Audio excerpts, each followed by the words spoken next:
Nobody likes me because I'm fat. You aren't fat. Your body's fat because you've indulged too much, and you're transferring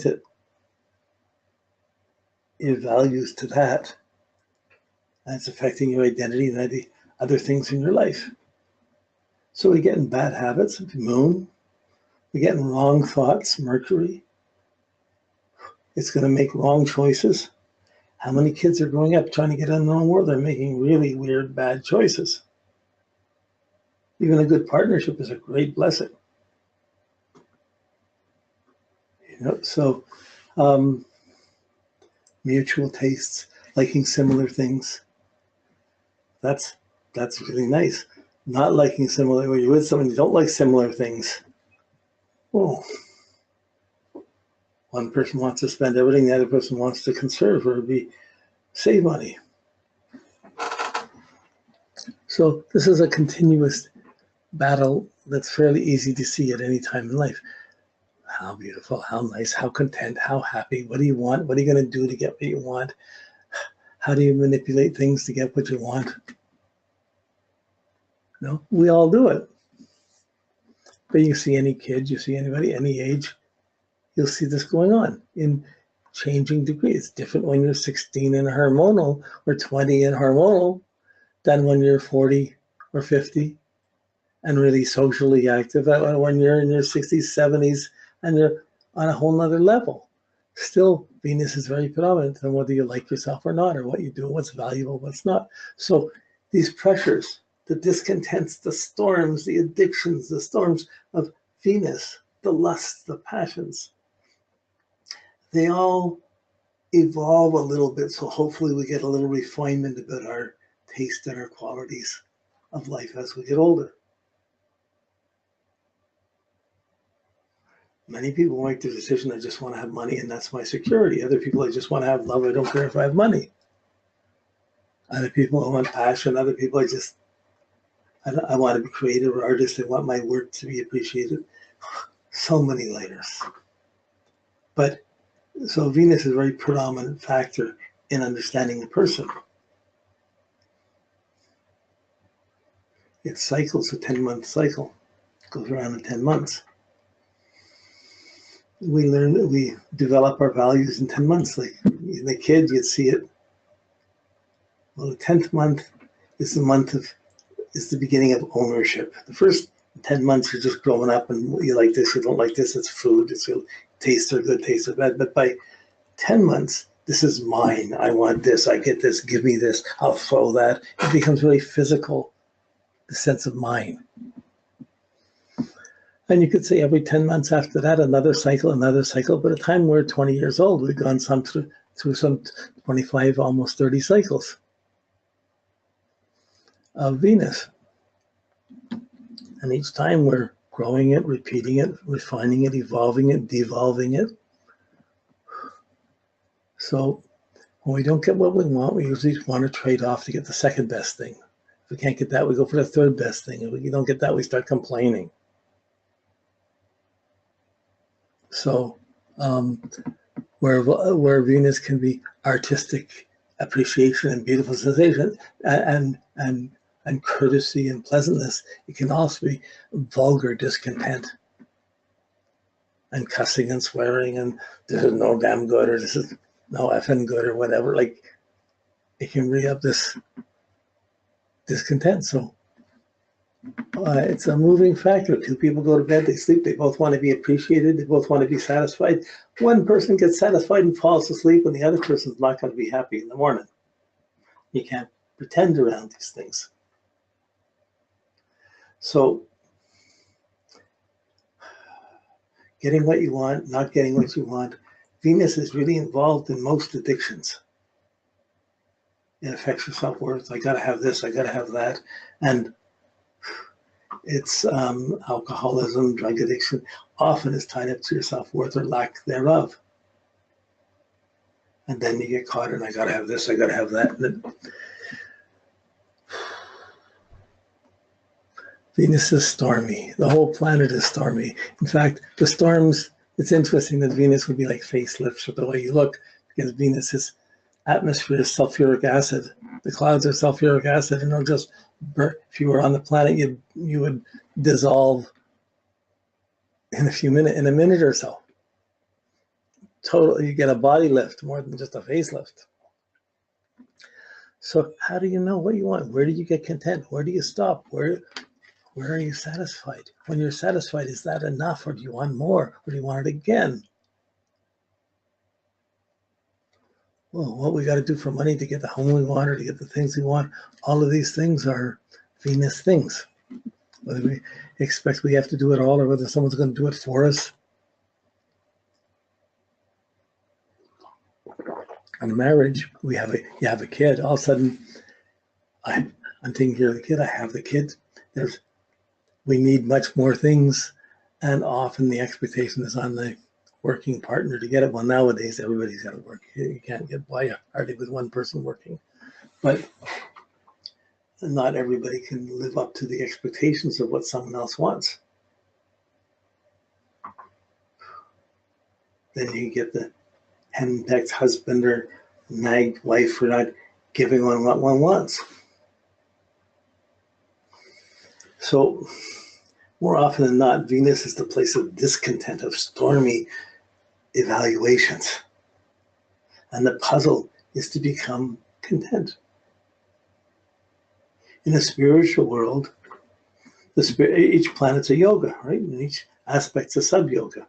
But yoga means union. How do you have this stress and this tension and this struggle or this bias and still maintain a oneness with God? Wow. So living daily, having good habits and putting good feelings in your life, good ideas or light in your life each day keeps adding good energy to your moon. So your memories are better the next day and keep getting better. That's the benefit of good habits. But then your mind, you can think good or bad, can remember the bad things, can be planning things. The mind can get really negative or worrisome and doubtful. And in fact, it's thinking so much it can hardly stop to listen. So one of the yogas of the Raja Yoga of Mercury is to control your thoughts, to undo your thinking, to get quiet, to be open, to be alert in the moment rather than tied up with thinking about so many things. You're so fussy with things you can't be alert. You're talking instead of just being alert. So that's the Mercury. With Venus, it's how do you get rid of your desires? How do you get rid of lust or infatuations or desires? The desires cause such storms, they disturb the peace, and they don't allow you to be content within yourself. We're always tending to want what's outside, to want what other people have, to want what we see, to want what we want to eat, what we see. And we don't often just want to be at peace with ourselves. Sometimes we'll hear a nice song or a beautiful song and wow, this is beautiful. We think this is like love and we identify to it. I want that. We get little pieces of it. But really, meditation is thoughtless, desireless. You turn the mind into your heart. You turn the desires into your heart. And it's not about getting love. It's about radiating and giving it, to be in a place where you're not attached. So letting go of desires, that's a Venus puzzle. But the complications from desires, that's a huge thing. I think I got to shut something off here. Hang on a second.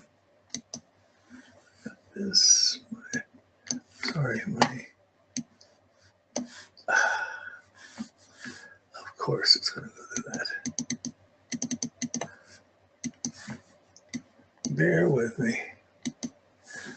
My email's on and I have to shut it off. There. Okay, good. The screen wasn't the way I wanted it to be.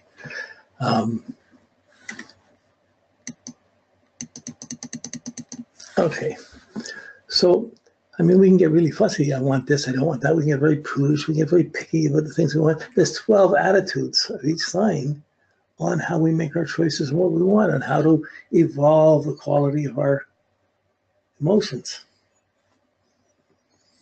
And all of those things are still on a path leading to where will we get content? When is it just enough?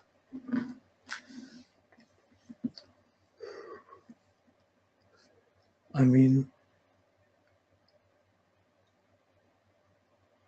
if you're together with someone who's trying to make love to someone, by the time you started, until someone's contented, it's difficult to know when to stop or what's enough or what's too much. And when people have equal desires or equal lusts, that's probably a nice thing, but often they're not equal between people. Again, complications, but if you don't get what you want, you're going to trade off for something else. And boy, this can affect everything we do in our life and all the choices that we make. Whew. So when we come to the aspects of the stress to Venus, it's the things that interfere with our contentment, or that distort or extend or exaggerate or magnify or test our desires. It's too many things to say it's just this or just that. It's a type of stress coming in. If that stress is there in your chart, you have a stressful Venus, it's going to be there all your life. That's normal for you. You won't see any difference in that until you meet someone else that has something different and it's not the same as yours. Then they're going to think their wants are abnormal. It may not be quite that way. So when you're looking at a chart, Venus can never be, it can be conjunct like Mercury, it can be conjunct the Sun, but it can't be square it. It can semi-square it, but it can't be square or opposed to the Sun. It's always within 49 degrees of the Sun. But it can be conjunct when it's direct or conjunct when it's retrograde. If it's conjunct when it's direct, the Venus is on the other side of the Sun and very far away, and the Sun predominates on that conjunction. So the heart determines, it predominates over the values, over what you want. If the Venus is retrograde and it's between the Sun and it will be then between the Sun and the Earth, it's closer to the Earth, then your desires have to be dealt with before you can get to your Sun, before you can find your heart. So, what's enchantment? What's love? Like, what we think we want is very different than what we're going to be satisfied with. So when we're taking the stress factors going that are going to be hitting Venus,